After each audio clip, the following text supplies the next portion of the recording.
Bueno, pues Jaime, de verdad, muchas gracias por recibir esta invitación, recibir a Inalde en tu casa. Tenemos muchas ganas de aprender de FENALCO.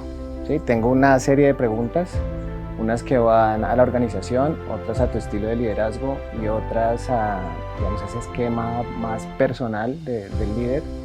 Y pues nada, bienvenido, de verdad bienvenido y muchas gracias.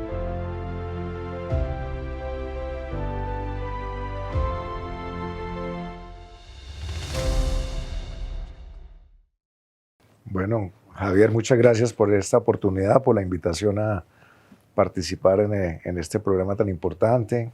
Bienvenido a Casa Fenalco. Inalde también ha sido mi casa, o sea que estamos en familia. Muchas gracias. Primer punto, ¿qué es FENALCO? Bueno, Fenalco es un gremio, es una organización gremial de las más antiguas del país. Tiene 78 años de creada de historia. Su nombre, Federación Nacional de Comerciantes Empresarios, hoy en día FENALCO, pues habla de que es un gremio federado que aglutina a los comerciantes del país. Nació como una organización de comerciantes, hoy con la historia ha trascendido a una organización de comerciantes y empresarios, digamos, de todos los sectores.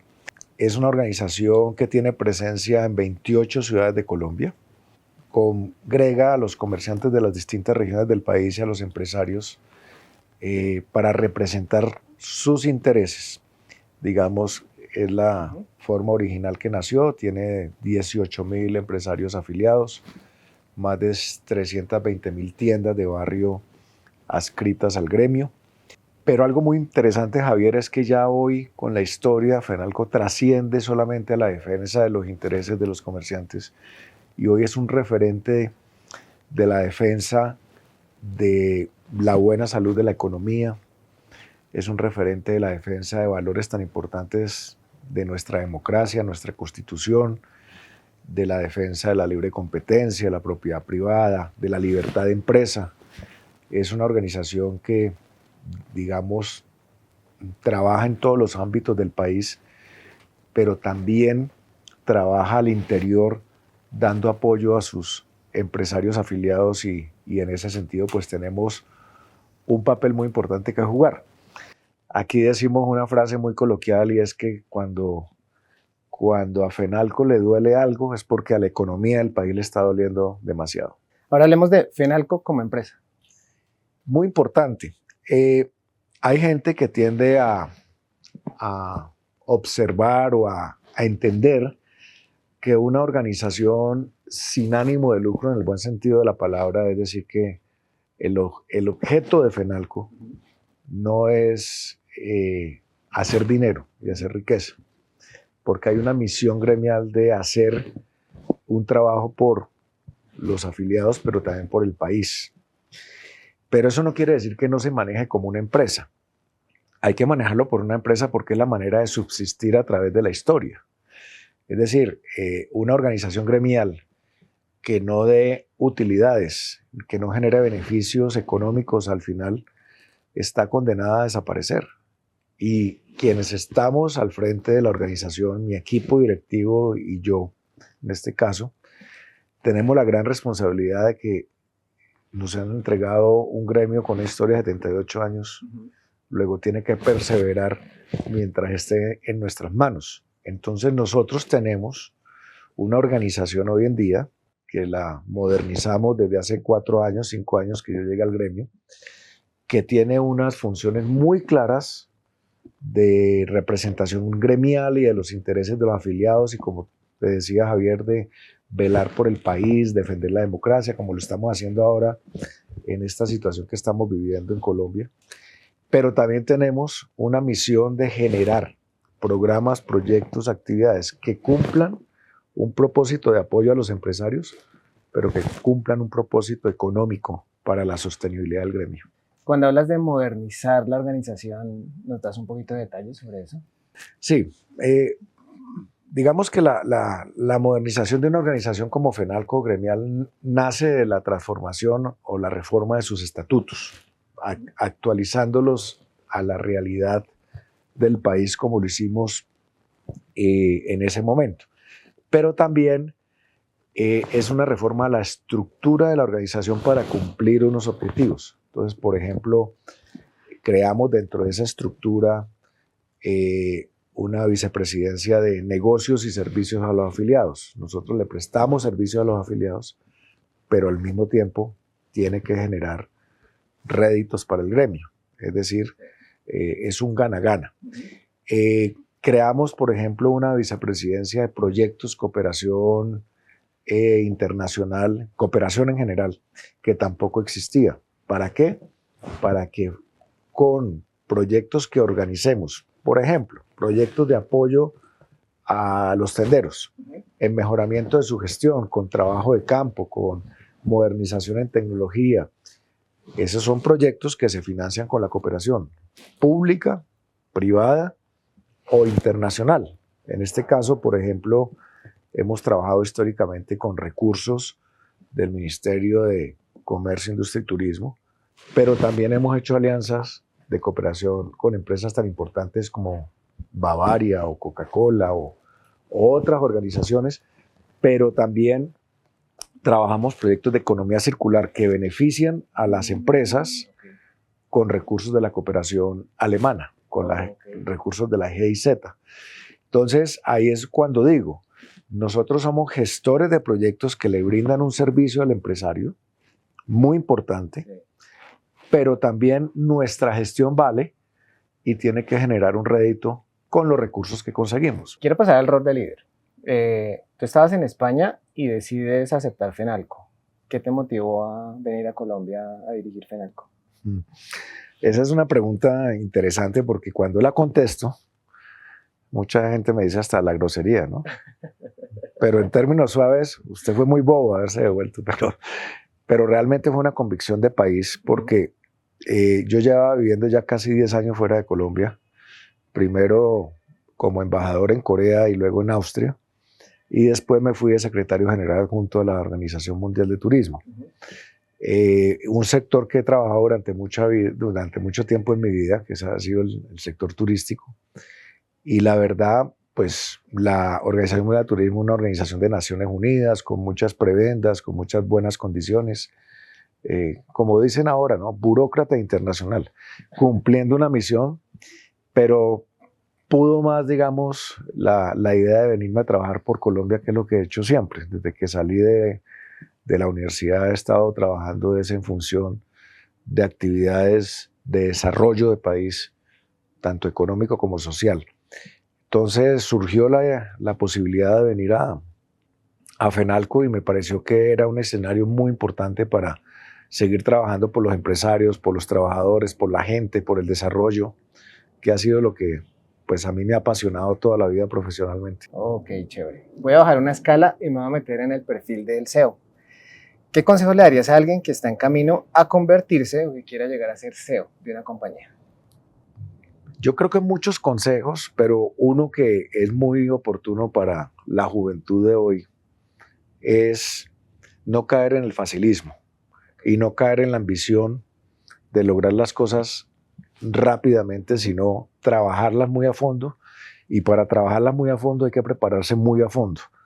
Y esa preparación, si se quiere ser CEO, yo creo que tiene que ser una preparación integral. Es decir, si una persona tiene una disciplina, digamos, muy sectorial o de un área específica, voy a decir un ejemplo cualquiera, sistemas.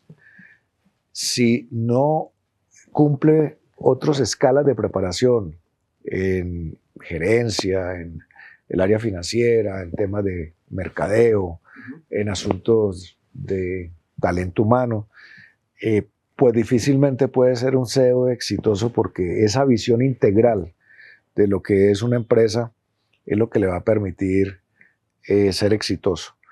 Y el otro consejo que yo siempre he aplicado en mi vida, y afortunadamente me ha ido bien, es rodearse muy bien. Ser muy inteligente para rodearse. Un CEO no se las sabe todas, ni se las puede saber todas. El que presume como CEO de sabérselas todas está muy equivocado y ahí va camino al fracaso. Uno tiene que saber cuáles son sus debilidades y complementarlas con el talento de quien lo rodea. Y yo creo que esa es parte del éxito de un buen CEO, que tenga ese complemento en su equipo. Cuando escoges ese equipo, ¿qué buscas? ¿Cierto? Uno escoge un equipo directivo y ¿cuáles son esos esenciales que tú buscas en ese equipo? Primero, Sí. que sea una buena persona. Okay. Es muy fácil o no, o es menos difícil que una muy buena persona pueda aprender y amoldarse a una organización, así sea, y ser un buen profesional, que un buen profesional pero mala persona. Eso es lo primero. Yo creo que eso es clave en una organización. La parte humana, sí. Las características personales, para mí son tan o más importantes que las características profesionales, o digamos el talento profesional. Lo segundo, lo que te decía ahora, Javier, que yo encuentre en esa persona complementos de cosas que yo, ¿sí? Lo tercero, que sepan trabajar en equipo. Cuarto, que es muy importante, lealtad. Quinto, humildad. ¿Qué rol juega la educación, cierto, dentro del proceso empresarial? Muy importante, y más ahora en el mundo que estamos viviendo, no solamente porque es un mundo globalizado, sino supremamente innovador. Y es un mundo competido, pero también con una gran incertidumbre, ¿no? Sí. Entonces, si el equipo humano de una organización se está actualizando, si se está formando permanentemente, yo creo que es clave para poder aportarle a la empresa y al éxito de la misión que está cumpliendo. ¿A quién admiras? A mucha gente. Yo creo que el admirar los talentos de mucha gente es parte del éxito de uno. Pero hay personalidades a las que he admirado mucho, por ejemplo, porque si uno analiza el énfasis de su misión, con el énfasis de un trabajo político importante y con el énfasis de un trabajo empresarial, esa persona se llama San Juan Pablo II. ¿Algún libro de negocios que nos recomiendes? O película, o serie, o revista. Recomiendo el que me estoy leyendo. ¿Cuál? La ola que viene. Ah, ok. Tiene mucho que ver con la inteligencia artificial, pero sobre todo con todos los cambios tecnológicos, políticos, sociales que se están viendo en el mundo y en las empresas. Ese libro para un empresario, para un CEO, es muy importante. No lo he podido terminar de leer, pero es apasionante lo que uno encuentra cada vez que lee un capítulo o una nueva sección. ¿Cuál es tu indicador favorito? Mi indicador favorito son varios, pero para mí es el resultado sobre, digamos, lo planeado. Hay muchos indicadores que uno puede construir dependiendo del área en que se desenvuelva. Pero yo creo que el indicador favorito es el resultado. Si uno hace un proyecto, tiene que tener los resultados que buscó. Si uno hace un negocio, tiene que tener los resultados que buscó. Para mí el resultado es muy importante. Más allá de la planificación, que es importante, es el resultado, los logros. Dentro de esas dinámicas, ¿cómo evalúas los resultados? ¿Haces algún ejercicio mensual o va por proyecto? Hay algo que es muy importante. En una actividad gremial como esta, el día a día y la coyuntura del país muchas veces te hace que lo que planeas pierda mucha vigencia con lo que viene nuevo, con el futuro que viene nuevo. Estamos en proceso de construcción de algunos indicadores, pero normalmente las distintas áreas tienen sus objetivos, sus resultados previstos y en eso nos movemos. ¿Qué no puede fallar en Fenalco? No pueden fallar dos cosas: la lealtad y el compromiso con la organización. Cuando yo veo en mi equipo que no hay lealtad y no hay compromiso, muy rápidamente las personas dejan de ser parte del equipo. Eso no puede fallar, y más en una organización de estas, porque en una empresa cualquier funcionario tiene un compromiso con los accionistas, con el CEO, pero es que aquí, más allá de eso, tenemos un compromiso con la sociedad. Ahora, me salgo un poquito de Fenalco y vuelvo al rol de líder. ¿Cuál es el mayor desafío profesional que has enfrentado? La verdad, haciendo un recorrido porque yo he pasado de trabajar en empresas privadas, de hacer empresas, fundar empresas, de trabajar en gremios, en el servicio internacional y también en el servicio público. Y cuando yo hago un poco un análisis, para mí el mayor desafío fue enfrentarme a los 37 años a ser ministro de Estado, con una responsabilidad muy grande, pero muy grande, en un momento en que la economía de este país quedó supremamente maltrecha cuando las vicisitudes que vivió Colombia con el gobierno de Samper. Yo entro en el gobierno de Pastrana con una economía cayendo negativa, pues negativamente, con unas tasas de interés disparadas y las empresas del país quebrándose, tanto las pequeñas y medianas como las grandotas.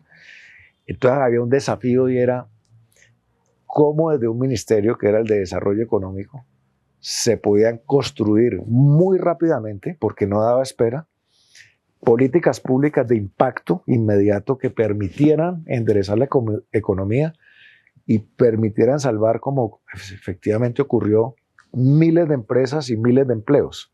Entonces, para mí ese fue el mayor desafío al que yo me he enfrentado. ¿Qué hacer cuando te entregan una responsabilidad en un país quebrado y con las empresas quebrándose y el desempleo por las nubes?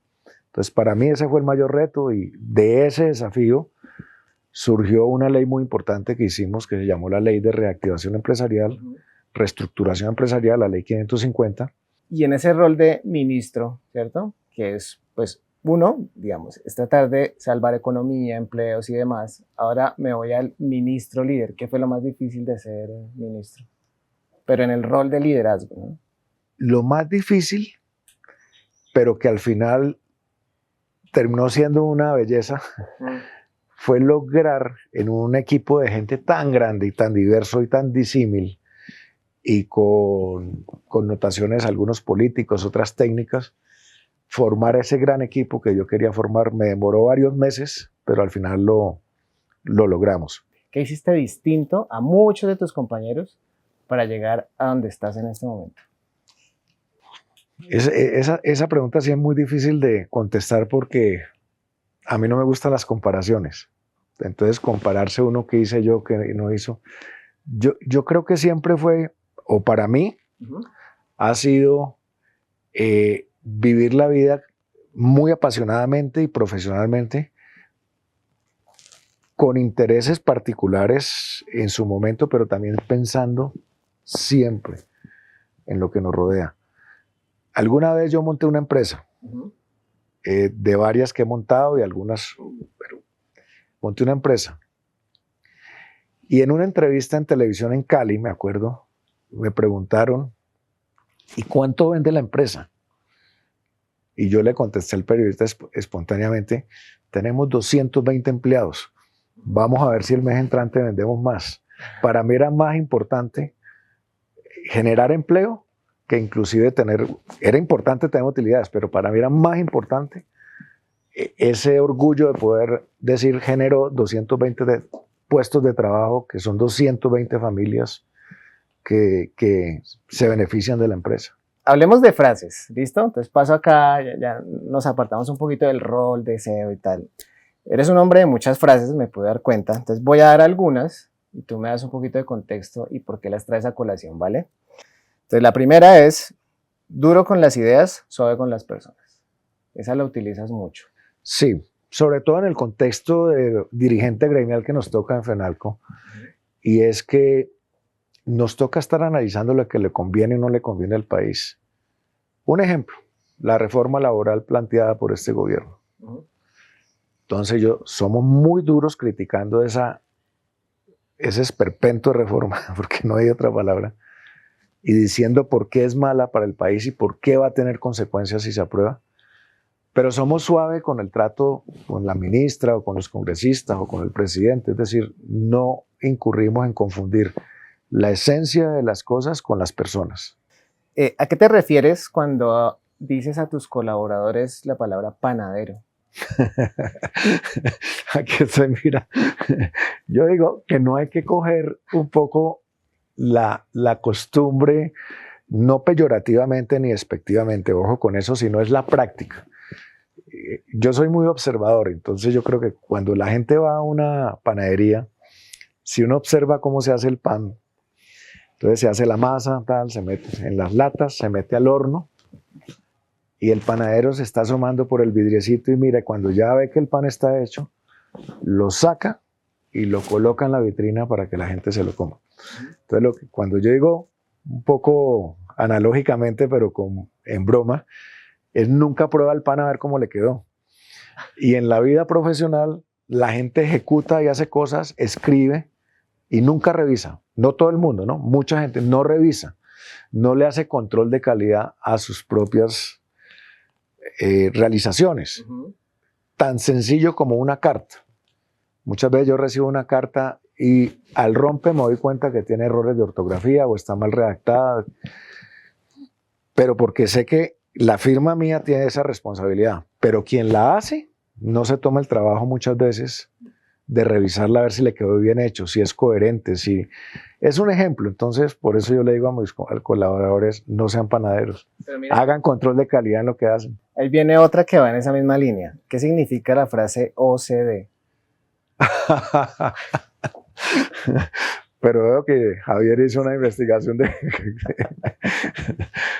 Eso se lo aprendí a un maestro mío en mi vida profesional, que lo voy a citar porque además ha sido un gran dirigente del Valle del Cauca, mi tierra, que fue Rodrigo Guerrero, alcalde 2 veces y era director de la Fundación Carvajal. Yo era director de los programas y entonces cuando uno llegaba a una reunión con él y hablaba de un tema y le preguntaba a uno, entonces le podía contestar, sí, me parece que es por ahí, pero a veces se quedaba mirándola a uno y decía, eso está OCD, y yo lo aplico mucho.